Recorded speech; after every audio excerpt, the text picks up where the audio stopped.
buenos días. En esta preciosa mañana vamos a escuchar la palabra del Señor. Y nuestra lectura de hoy se encuentra en Mateo capítulo 7, versículo 24 al 29, donde el Señor dice: cualquiera pues que me oye estas palabras y las hace, le compararé a un hombre prudente que edificó su casa sobre la peña. Y descendió lluvia, y vinieron ríos, y soplaron vientos, y combatieron aquella casa, y no cayó, porque estaba fundada sobre la peña. Y cualquiera que me oye estas palabras y no las hace, le compararé a un hombre insensato que edificó su casa sobre la arena. Y descendió lluvia, y vinieron ríos, y soplaron vientos, e hicieron ímpetu en aquella casa, y cayó, y fue grande su ruina. Y fue que como Jesús acabó estas palabras, las gentes se admiraban de su doctrina, porque les enseñaba como quien tiene autoridad y no como los escribas. Oremos en esta mañana. Padre, en el nombre de Jesús, venimos ante tu divina presencia para rogarte nuestro pan cotidiano, el pan de tu palabra. Abre por favor nuestros oídos, nuestros sentidos naturales y espirituales.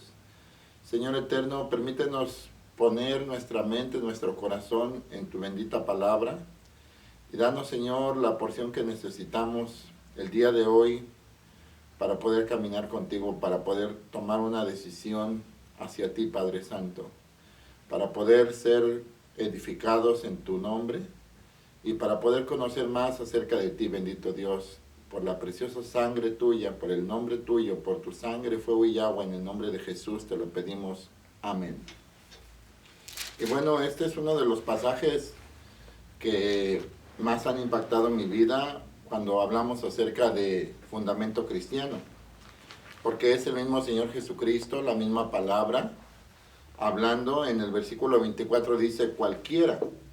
Cualquiera significa todos y cada uno de nosotros, significa gente común, significa alguien que reconoce su necesidad, la necesidad de Dios. No necesitamos tener un cierto distintivo, una cierta característica. La palabra es enfática y dice cualquiera, pues, que me oye estas palabras.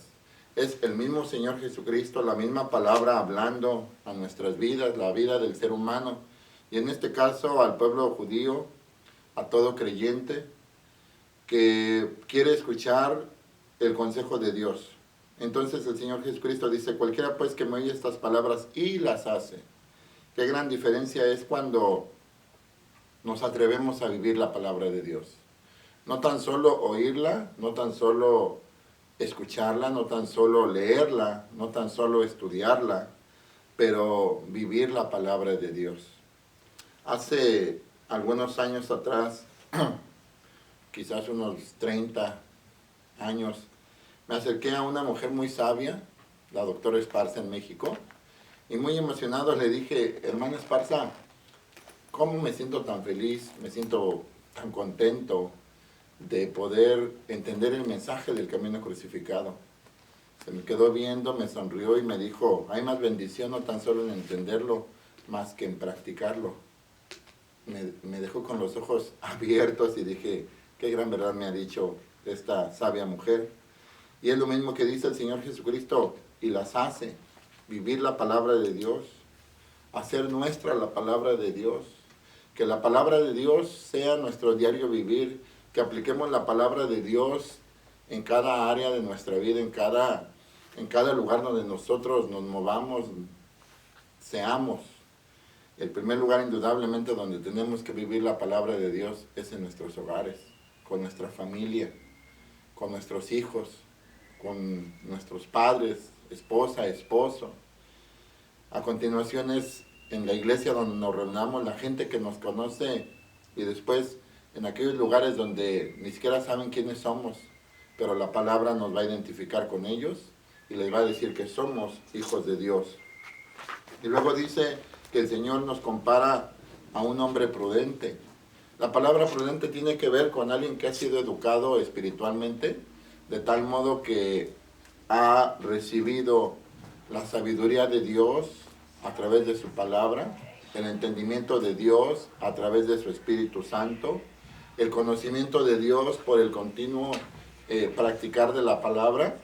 Y desde luego una mente prudente es aquella que sabe escoger en el momento adecuado lo que agrada el corazón de Dios. Esa es una mente prudente.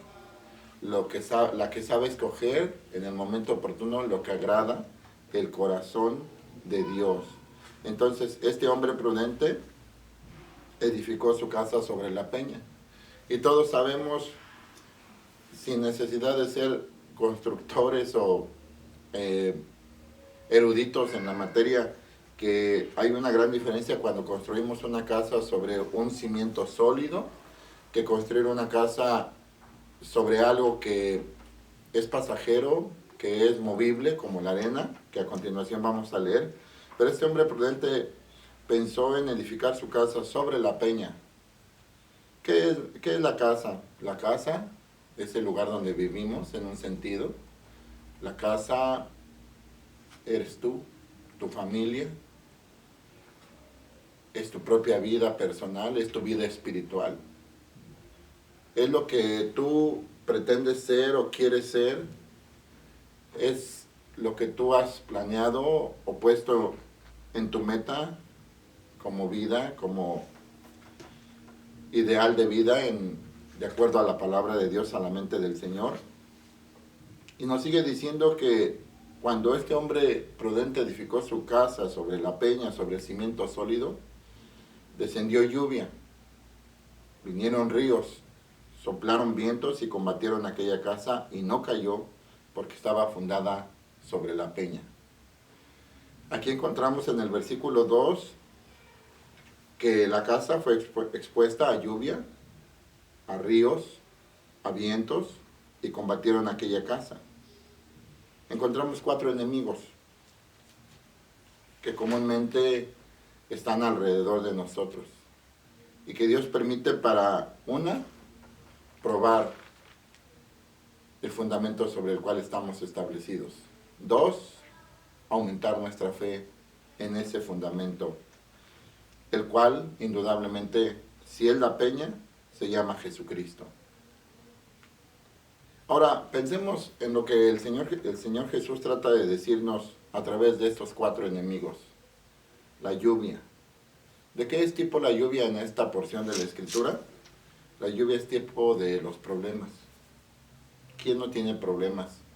Chicos, grandes, difíciles, complejos. Pero obviamente si es un problema, en Dios tiene solución.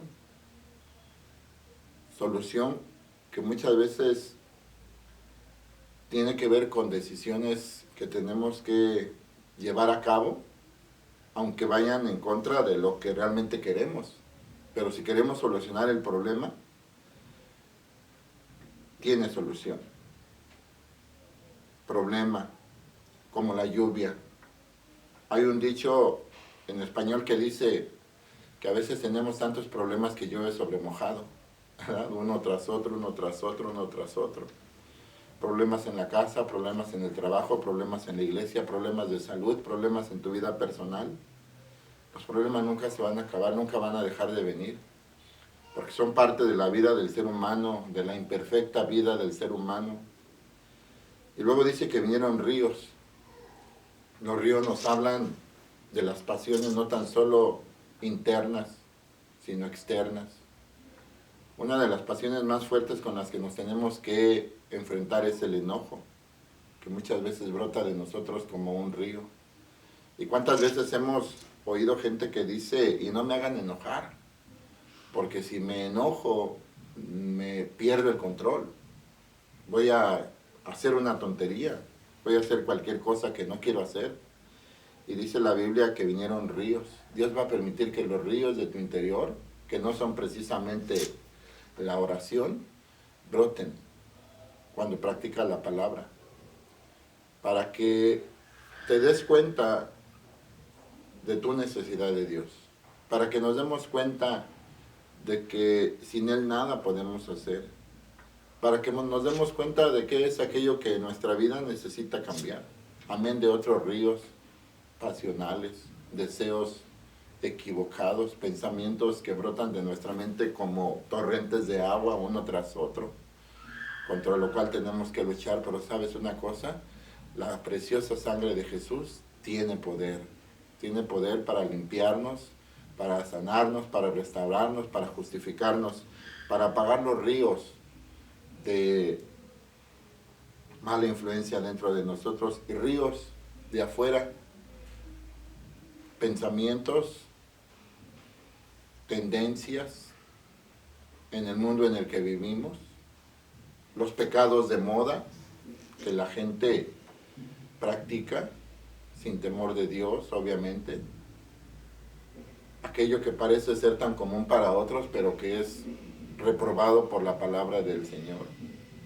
¿Cuántas veces hemos escuchado que alrededor de nosotros la gente piensa tan distinto cuando de hablar de Dios se trata?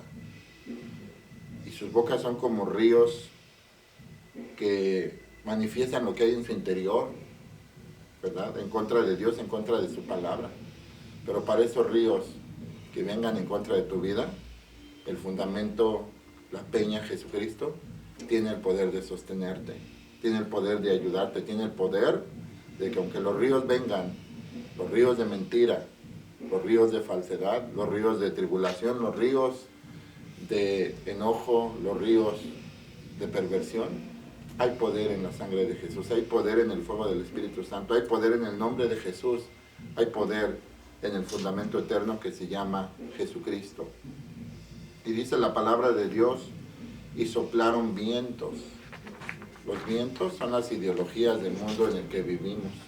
¿Cuántas ideologías hay? ¿Cuántos pensamientos que aparentemente parecen ser aplicables a Dios, que te guían a Dios? Uno de los pensamientos más fuertes en cuanto a religión se refiere, si así le podemos llamar, es que todas las religiones van al mismo lugar como los ríos, y el gran océano es Dios, así que no importa en qué creas, no importa en qué pienses, no importa lo que practiques, de todos modos vas hacia Dios, lo cual es una terrible mentira, lo cual es un terrible viento que ha llevado casas enteras espiritualmente hablando. Pero nosotros tenemos un fundamento que se llama Jesucristo, y ese fundamento hace que aunque vengan las ideologías, los pensamientos, las ideas que obviamente están sopladas por el enemigo, Lucifer caído, nos mantengamos firmes. Podamos decir como el apóstol Pablo, yo sé en quién he creído.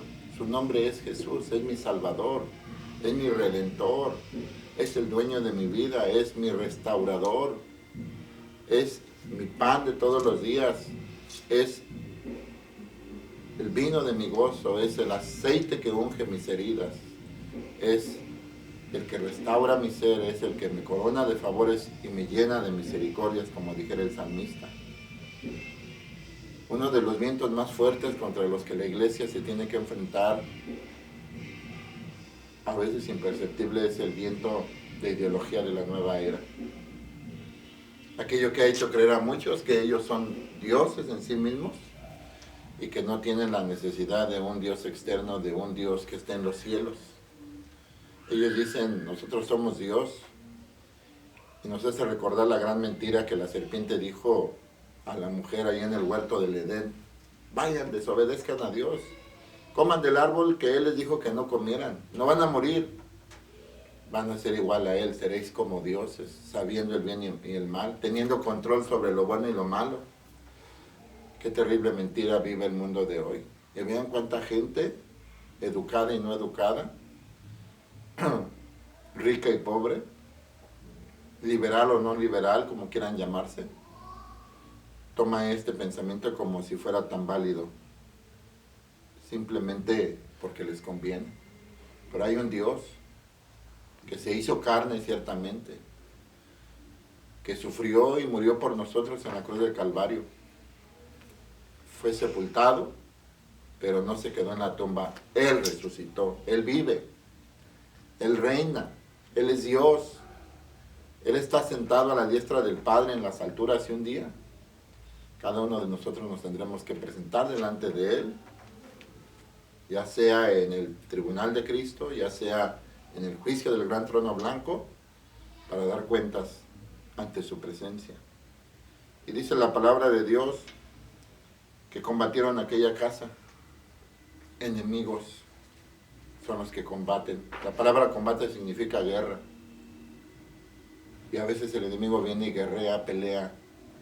¿Y por qué decirlo a veces, continuamente? Si te decides a caminar con Dios, tendrás batallas continuas también de parte del enemigo para querer destruir tu fe, para querer destruir la palabra que has recibido, para querer acabar con el poder de oración que Dios te ha dado, para inutilizar tu boca y no clamar la sangre de Jesús, para llenar tu mente de dudas, de pensamientos equivocados, para destruir tu familia, destruir tu matrimonio, para destruir tus hijos, para acabar contigo mismo, para ponerte en el suelo y después que te ponga en el suelo, simplemente burlarse, declararte de su propiedad y empezar a manejar tu vida como él se le antoja.